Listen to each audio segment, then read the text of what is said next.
All right, amidst all these protests, I want to bring in these House leadership elections that are going on as we speak.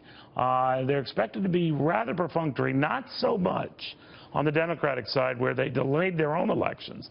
I want to get the read from a key caucus member, House Freedom Caucus member, Congressman Steve King, of course, just back from handily winning re-election himself. Congressman, good to have you.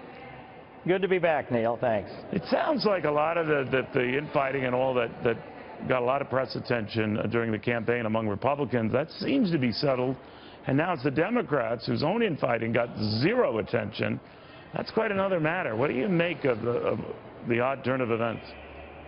Well, we have to think that there's an effort to remove Nancy Pelosi. I mean, she has led that caucus over there for a long time, as long as I've been in this town and then some.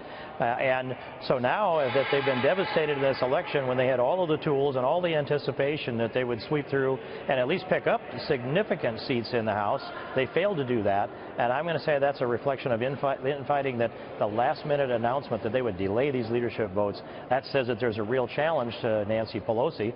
And on the Republican side, it seems considerably smoother today, Neil. You know, Congressman, one thing I did not say, there was talk that whether the Freedom Caucus or other members would try to put up a challenger to Speaker Ryan. That does not appear to be the case, and ultimately bygones were bygones.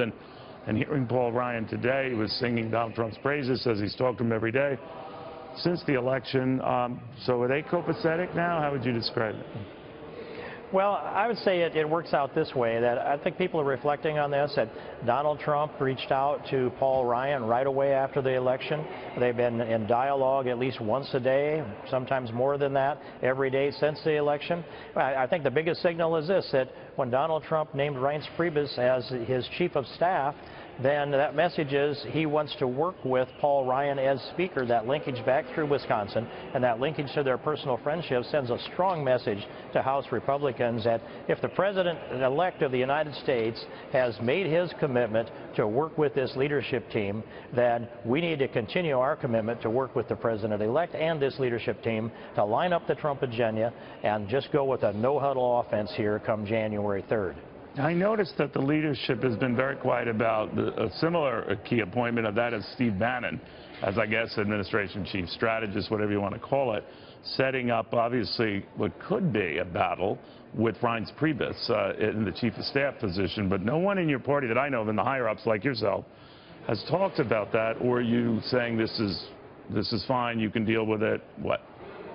Well, I'm glad you asked it, Neil, because there's a couple of different ways to interpret that. One is, did Donald Trump reach in and select Reince Priebus because he wants somebody that can do the nuts and bolts, the day-to-day operations, make the trains run on time, and connect with the Speaker of the House and the function of government here in the Capitol? I think that's a big part of his decision. But also having Steve Bannon as the chief strategist is just terrific. The people that know Steve Bannon, I am one of them, who counts him as a good friend and one who admires his intellect, his patriotism, his history. And he and I have worked together for years back, in the earlier years of Andrew Breitbart. And so when I know Steve Bannon for a long time, I watch how he thinks. I'm very, very impressed, and I think he's in the perfect place as chief strategist. He's not going to be bogged down by the nuts and bolts.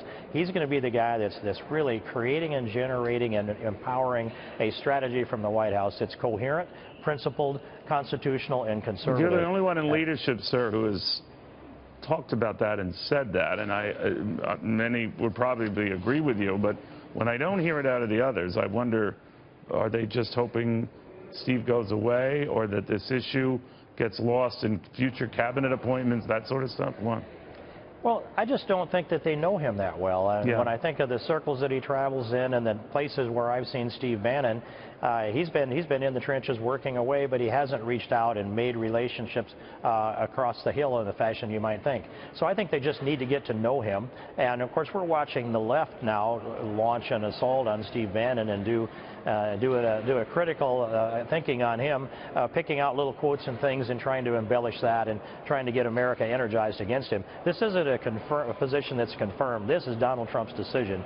It's a terrific decision, and he is the person who really was the general behind the scenes on this whole campaign. So I'm glad this decision is made, and I'm glad that we've got a real strategist there as the chief strategist in the White House. Yeah, I just don't remember, to your point, 8 years ago, Republicans making a stink out of, you know, who Barack Obama chose as chief of staff or key insiders, many of whom had extreme liberal positions that were anathema to a lot of you guys. So I guess what's good for the goose isn't necessarily for the gander. And you know, Neil, it's not Republican stock and trade to play the race card, the bigot card, the white supremacist card. I mean, the Democrats have been into this name-calling and disparagement for way too long. And what they're facing now is the backlash from overplaying that hand. It's about being, first, God's children, second, being all Americans together, and then third, being patriots that adhere to the text and the original understanding of the Constitution. All of that can come, and I'm exhilarated about the opportunities. Congressman, good chatting with you again. Thank you very, very much. It is. Thank you, Neil.